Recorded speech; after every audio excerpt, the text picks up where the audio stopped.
Hey guys, Ben and Billy here over at Hochman Fabrication and Speed, and you're probably wondering why we've got our jackets on and what we're up to. Well, that's the reason for the intro. I got a phone call from my friend Armin not too long ago because he reached out and said he had a very unique project. As you know, the electric car scene is becoming more and more popular today. They've even started integrating electric motors into supercars where they're hybrids, and now they're building full electric supercars.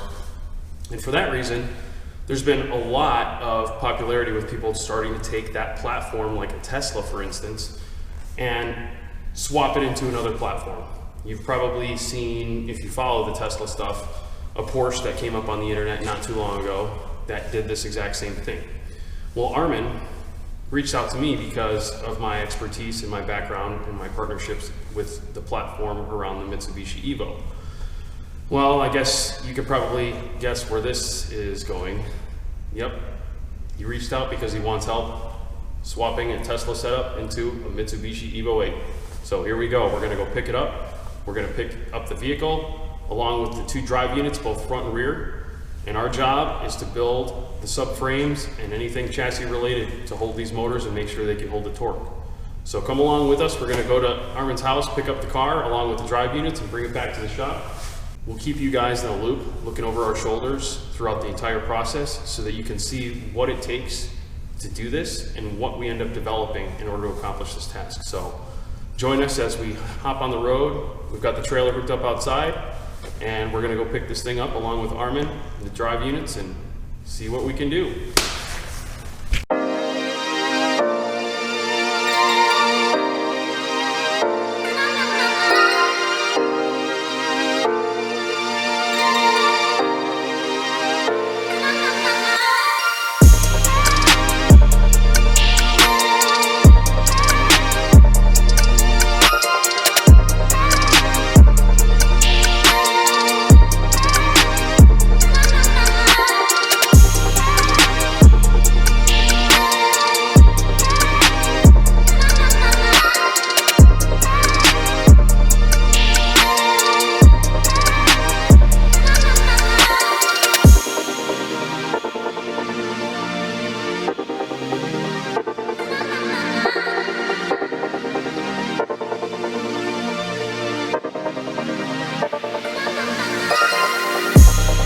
All right, so here we are with Armin, along with the soon-to-be Tesla EVO.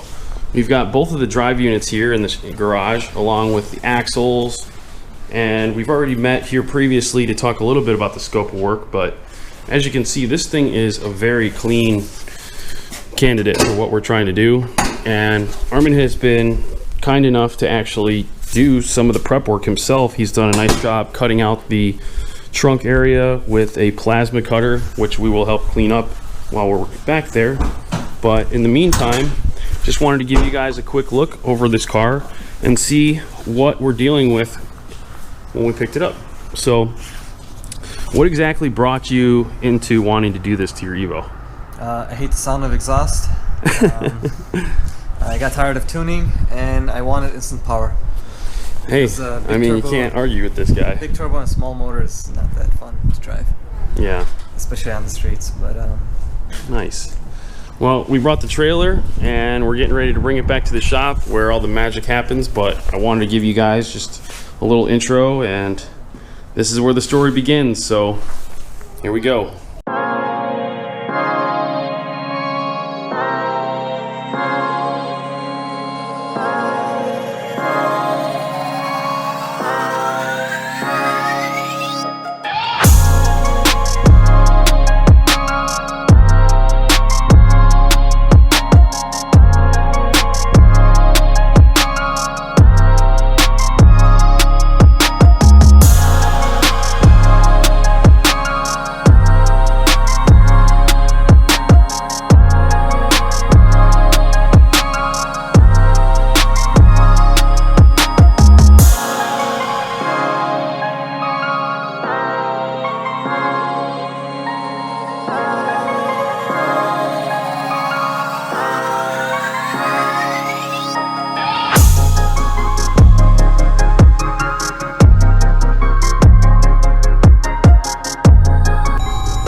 right, there you go. Bada boom, bada bing.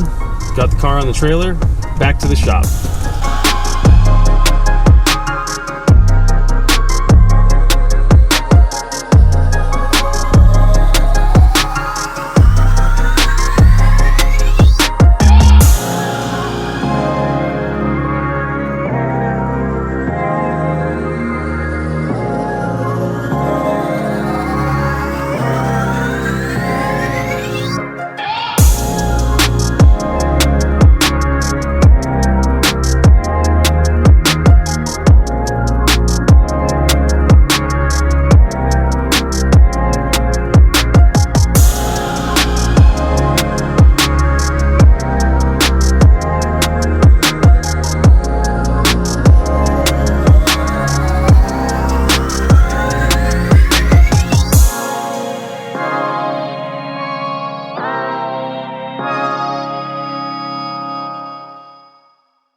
It's just every time. This kid. I do a little bit of work for 5 minutes on my phone, and this guy's over here gumbied out. Waving at the camera like usual. Well, there you have it, folks. We've got the electric, soon-to-be electric EVO in the house. Thanks to Armin for choosing Hochman Fabrication and Speed, taking on this challenge with you. We're looking forward to this adventure. As you guys can see, this car is unbelievably clean, and that's one of the main reasons that I was willing to take on this project. As you know, it's a very aggressive project, and you need a good foundation for something like this, especially if you're talking about trying to put the chassis up to handling a lot more torque. And we're talking instantaneous torque here, and that's the big difference. You know, these cars will put out 300 foot-pounds of torque and then some, but it usually comes in a progressive rate. The difference between these electric motors is that they instantaneously deliver that power, and that amount of torque can be neck jarring and also chassis twisting and all the other crazy words that you want to come up with for what I'm trying to communicate here. But that's the challenge at hand, is not only figuring out the geometry of this vehicle, but figuring out the rigidity that's needed in order to mount these drive units at the precise angle, and more importantly, sustain the amount of stress that they're going to be putting the chassis through. So you'll see, and probably have already noticed through the underhood shot, that he already has a subframe that's been built by, I think his name is Dan over at Diamond Race. Forgive me if that's not the name, but I have his subframe on my car as well, both front and rear. Quality products, shout out to him and Diamond Race for their quality products, supporting the EVO industry and the EVO community. But in this instance, we're gonna potentially be leaving, I think we're gonna go ahead and just leave that alone. There's nothing that we need to do with that, but we're gonna be figuring out how we need to mount the drive units, both in the front and the rear. So anyway, that's where we're at this point. We got the car in the shop, and it's time to get started with research and development. So I've got Billy here, who's gonna be helping me along the way.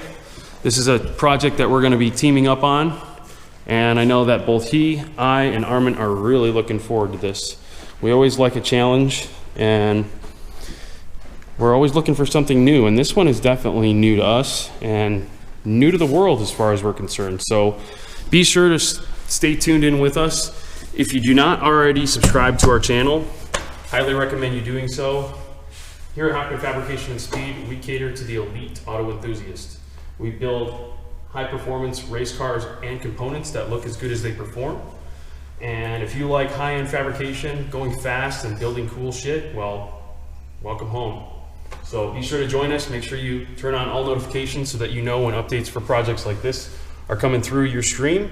Other than that, we'll catch you here on the next episode where we start development.